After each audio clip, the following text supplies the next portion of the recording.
Paul continued his explanation of micropython classes in Lesson 64. Our assignment was to create a micropython class to facilitate the creation of servo objects, and a method in that class which allows us to easily set the position of the servo. In this assignment, the heavy lifting, like setting the PWM frequency and the conversion from degrees to duty cycle, is required to be part of the class, not the main program. Setting the servo position in the main program is required to be as simple as possible.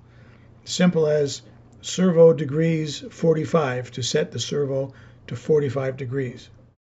Let's have a look at the code. We're going to be using the sleep function, so we import sleep. We define the servo class with a unique name that should not conflict with other commercial classes. We import pin and PWM in the init method so that this class can stand on its own. Also, we point the PWM function to the provided pin number and set the PWM frequency inside the init method.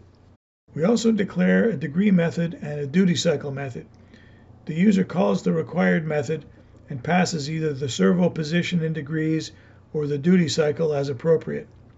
Each method starts by filtering out invalid values and then using the filtered value in a duty underscore unsigned 16 statement.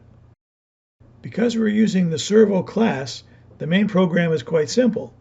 We declare the GPIO pin where the servo is connected, then we call the servo class to create a servo called xServo. Setting the servo position is as simple as calling the degree method as shown on line 39 and 42. Here's how it looks.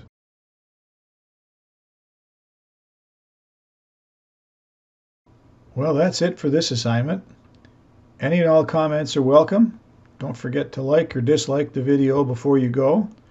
And feel free to subscribe. Don't forget the notification bell. We'll talk to you next time.